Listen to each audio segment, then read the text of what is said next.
آیا میدونستید که عقاب نماد آزادیه؟ دلیل این امر اینه که اون چه محدودیتی برای پرواز یا شکار ندارن. جالب حتی بدونید که عقاب‌ها به حیواناتی 2 برابر اندازه خودشون هم حمله کردن.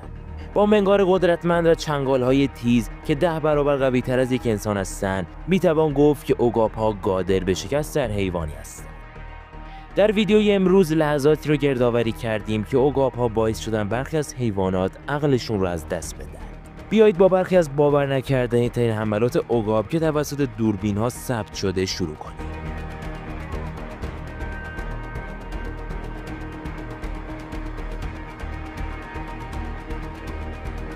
شماره 9 خوک.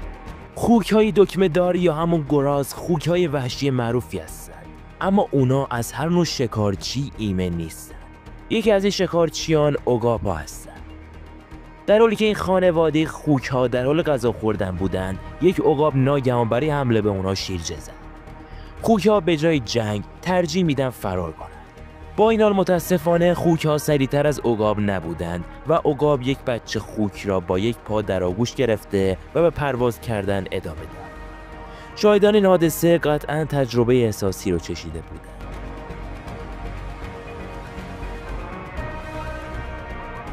شماره 8 گرگ. حیوان دیگری که درس دردناکی یاد گرفت این گرگ تنهاست. گرگ‌ها معمولاً در گروه‌ها سفر می‌کنند، اما این گرگ به تنهایی در حال قدم زدن در برف. اون ناگهان متوجه عقابی شد که به سمت اون میاد و برای فرار شروع به دویدن کرد. اما عقاب پیش بینی کرده بود و به سرعت به گرگ رسید و به اون حمله کرد. دندان‌های تیز گرگ نتونستند عقاب رو بترسونند و به زودی که عقاب دیگر به اون ملحق شد. در نهایت این گرگ هم تبدیل به شام شب عقاب‌ها شد. شماره 7 روباه. یکی از بزرگترین اشتباهات یک جاندار سرگردانی به تنهایی. این روباه پشمالو این درس رو به سختی یاد میگیره.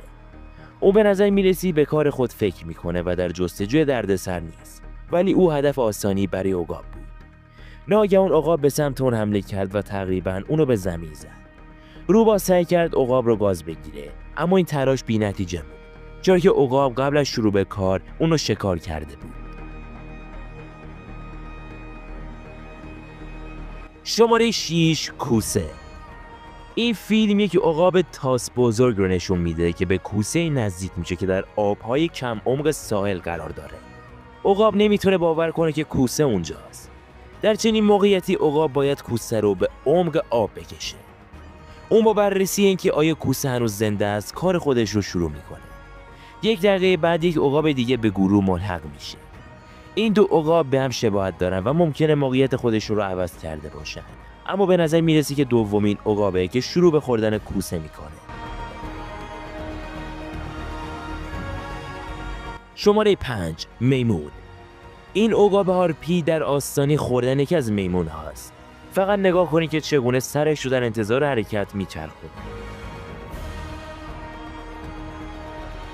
هدف این عقاب میمونایی هستن که در نزدیکیش غذا میخورن.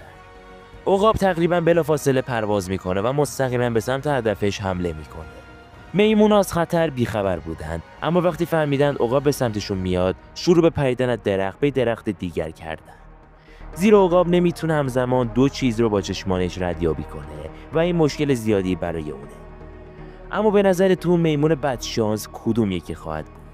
ممکنه فکر کنید عقاب به شدت میمون غافل شده، اما اون میمون رو گرفت و به شاخه درخت زد. به نظر میرسه که این عقاب خیلی گرسنه بود، چون حتی به استخوناش هم رحم نکرد. شماره 4 گوزن شمالی.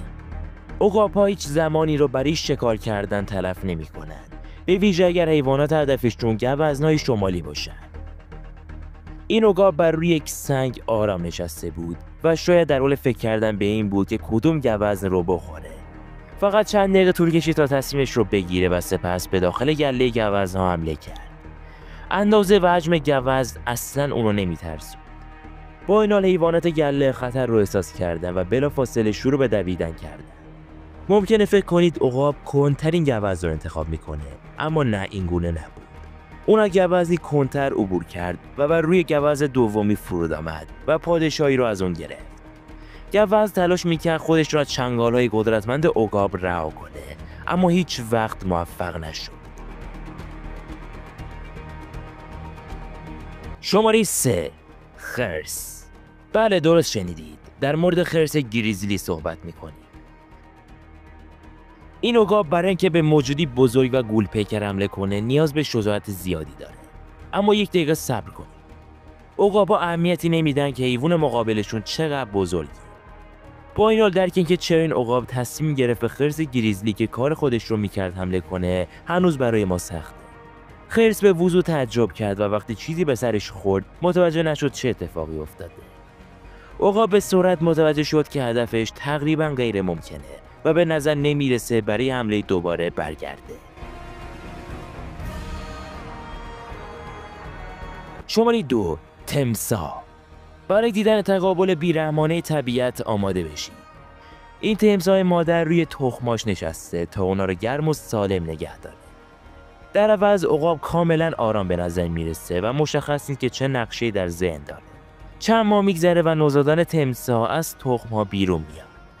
تمساح مادر حتی نوزادانش رو تا آب همراهی میکنه تا شانس زنده موندن اونا افزایش بده.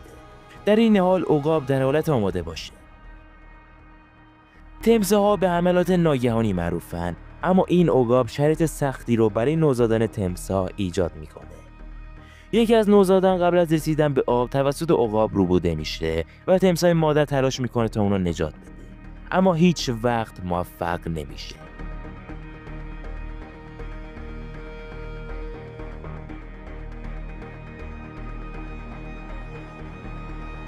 شماره 1. شیر.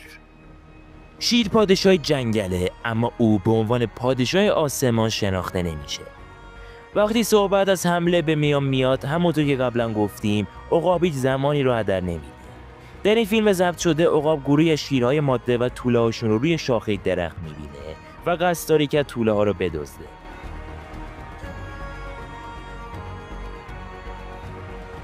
بارون شروع میشه و عقاب هنوز در وضعیت صبره. وقتی توله به یک طرف و شیرهای مادر به طرف دیگر حرکت میکنن، عقاب متوجه میشه که زمان حمله به توله فرا رسیده. اون آروم آروم به توله نزدیک میشه، اما توله متوجه میشن و به عقاب حمله میکنن.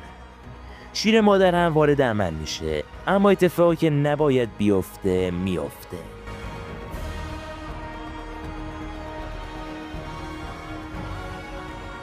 مرسی که تا اینجای ویدیو همراه ما بودید. به نظرتون عقاب به کدوم حیوان نمیتونه حمله کنه؟ حتما جوابتون رو واسمون در قسمت نظرات بنویسید.